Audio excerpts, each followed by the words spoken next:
Question 1. Expanded slot machine gaming.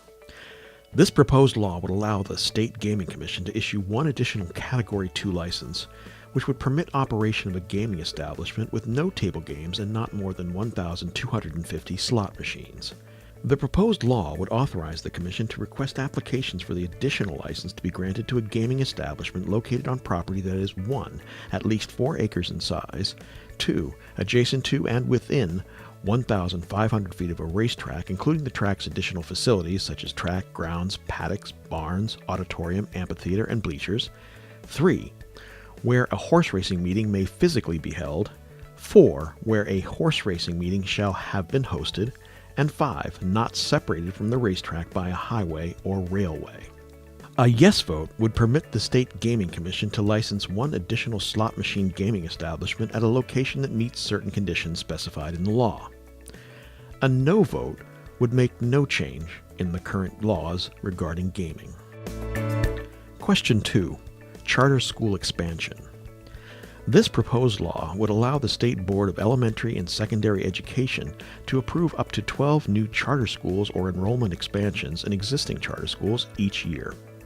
Approvals under this law could expand statewide charter school enrollment by up to 1% of the total statewide public school enrollment each year. New charters and enrollment expansions approved under this law would be exempt from the existing limits on the number of charter schools, the number of students enrolled in them, and the amount of local school district spending allocated to them. If the board received more than 12 applications in a single year from qualified applicants, then the proposed law would require it to give priority to proposed charter schools or enrollment expansions in districts where student performance on statewide assessments is in the bottom 25% of all districts in the previous 2 years, and where demonstrated parent demand for additional public school options is the greatest. New charter schools and enrollment expansions approved under this proposed law would be subject to the same approval standards as other charter schools and to recruitment, retention, and multilingual outreach requirements that currently apply to some charter schools. Schools authorized under this law would be subject to annual performance reviews according to standards established by the board. The proposed law would take effect on January 1st, 2017. A yes vote would allow up to 12 approvals each year of either new charter schools or expanded enrollments in existing charter schools, but not to exceed 1% of the statewide public school enrollment. A no vote would make no change in current laws relative to charter schools. Question 3. Conditions for farm animals. This proposed law would prohibit any farm owner or operator from knowingly confining any breeding pig, calf raised for veal, or egg-laying hen in a way that prevents the animal from lying down, standing up, fully extending its limbs, or turning around freely. The proposed law would prohibit any business owner or operator in Massachusetts from selling whole eggs intended for human consumption or any uncooked cut of veal or pork if the business owner or operator knows or should know that the hen, breeding pig, or veal calf that produced these products was confined in a manner prohibited by the proposed law. The proposed law would exempt sales of food products that contain veal or pork with other products, including soups, sandwiches, pizzas, hot dogs, or similar processed or prepared food items. The proposed law's confinement prohibitions would not apply during transportation, state and county fair exhibitions, 4-H programs, slaughter in compliance with applicable laws and regulations, medical research, veterinary exams, testing, treatment, and operation if performed under the direct supervision of a licensed veterinarian, 5 days prior to a pregnant pig's expected date of giving birth, or any day that pig is nursing piglets, and for temporary periods for animal husbandry purposes not to exceed 6 hours in any 24-hour period. The proposed law would create a civil penalty of up to $1,000 for each violation and would give the Attorney General the exclusive authority to enforce the law and to issue regulations to implement it. As a defense to enforcement proceedings, the proposed law would allow a business owner or operator to rely in good faith upon a written certification or guarantee of compliance by a supplier. The proposed law would be in addition to any other animal welfare laws and would not prohibit stricter local laws. The proposed law would take effect on January 1st, 2022.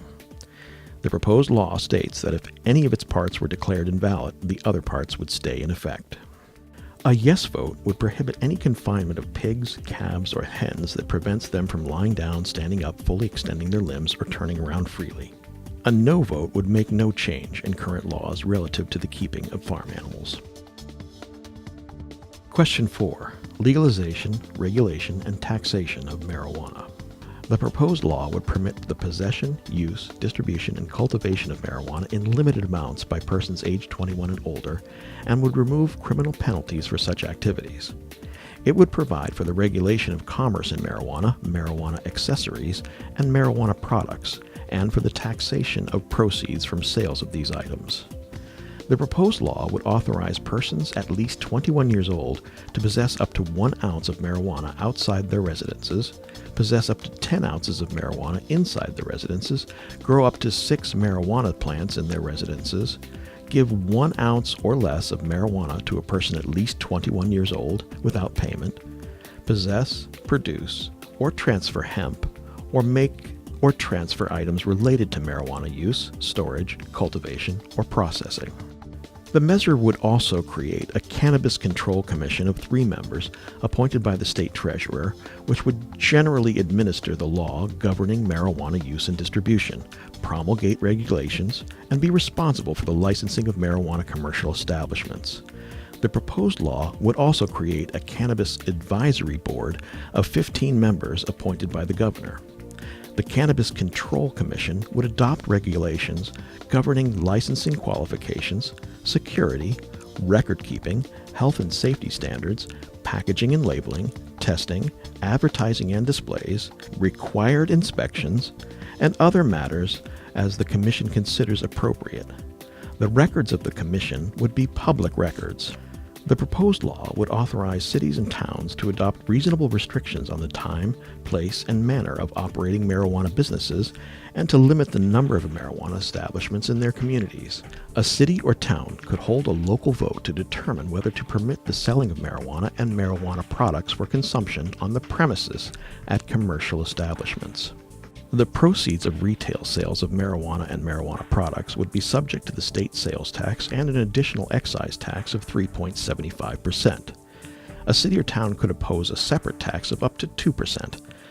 Revenue received from the additional state excise tax or from license application fees and civil penalties for violations of this law would be deposited in a marijuana regulation fund and would be used subject to appropriation for the administration of the proposed law. Marijuana-related activities authorized under this proposed law could not be a basis for adverse orders in child welfare cases absent clear and convincing evidence that such activities had created an unreasonable danger to the safety of a minor child.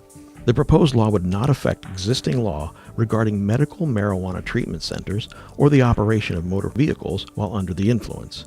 It would permit property owners to prohibit the use, sale, or production of marijuana on their premises, with an exception that landlords cannot prohibit consumption by tenants of marijuana by means other than smoking, and would permit employers to prohibit the consumption of marijuana by employees in the workplace. State and local governments could continue to restrict uses in public buildings or at or near schools. Supplying marijuana to persons under age 21 would be unlawful. This proposed law would take effect on December 15, 2016.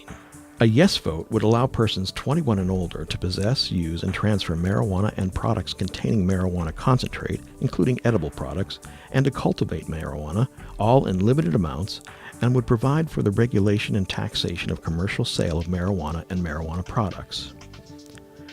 A no vote would make no change in current laws relative to marijuana.